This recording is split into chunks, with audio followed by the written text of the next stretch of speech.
Hey everybody, Nick Espinoza, your chief security fanatic here. And in top threats to the entire planet news, we need to talk about artificial intelligence because according to a new report, this is going to be our biggest challenge, specifically the generation of disinformation and misinformation and worse from AI. Now, if you're a longtime listener or follower of mine, you know, I have been talking about this for quite some time. With the explosion of large language models like ChatGPT, we are in for a very contentious election year in 2024, not just here in the United States, but other countries that are holding national elections as well. And so, with that, that's the backdrop, and let's dive into this because the World Economic Forum released their latest report this past Wednesday, literally yesterday, and basically here are the key parts here. Now, first things first, false and misleading information supercharged with cutting-edge artificial intelligence threatens to erode democracy and polarize societies. This is the top immediate risk to the global economy, as the report listed misinformation and disinformation as the most severe risk over the next 2 years. And so essentially what they're doing is highlighting just how rapid advances in technology are also creating new problems or making existing ones worse. Disinformation has been supercharged. I've written articles on this. I've talked about this. So the authors worry that the boom in generative AI chatbots like ChatGPT and others means that creating sophisticated synthetic content can be that can be used to manipulate groups of people are no longer going to be basically limited to the people with specialized skills when you can just leverage the artificial intelligence to do it for you.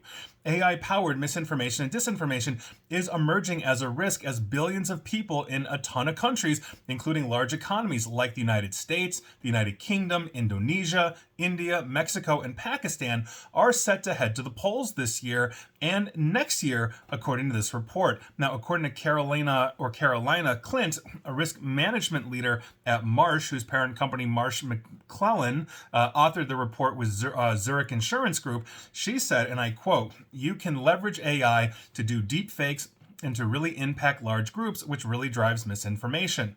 Now, she further said societies could become further polarized, end quote, as people find it harder to verify facts. Yes, that's 100% correct.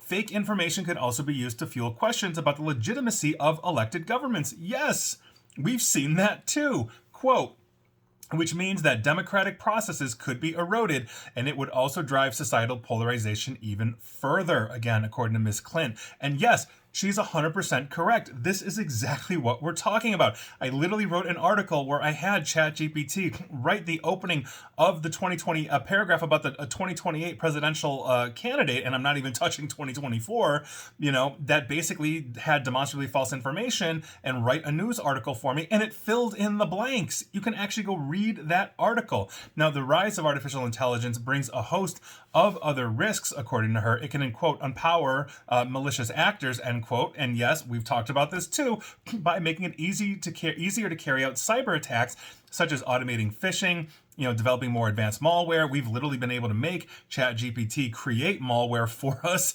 as we're sitting here playing with it. So this is the biggest issue that we've got, hands down. It really is. Now, the report goes on to other things that I am not qualified to talk about, and I do believe I am qualified to talk about artificial intelligence, but things like, environmental changes due to weather, all that kind of stuff. I'm not a climatologist, and I do not have the expert opinion on that. But when we are talking about this, what we are talking about is the exploitation of human nature.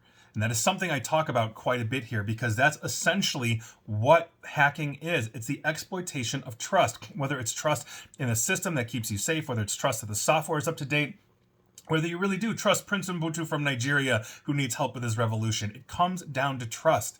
And when we are getting information that is basically like really hammering home on our confirmation bias so it feels right to us, we start to lose our reality. And that is the problem that we are seeing. And so it's good to see that basically the economists of the world that are getting together in places like this to look at risk are understanding this threat as well, because this is not something that is going to go away. And walking into what is going to be possibly the most contentious U.S. election in history, if not one of the top few, we are going to see an explosion of this kind of disinformation coming from absolutely everywhere, not just foreign intelligence agencies, but there's no reason why like local groups couldn't try to manipulate a local population with information and consistently put it out there as well. Maybe they're backed by intelligence groups, who knows? The point is, This is a huge problem. We need to address this. I'd love to hear your thoughts on this. How can we fix this beyond just shutting social media and AI down, which we know isn't going to happen? We're not going Amish. So I'd love to hear your thoughts,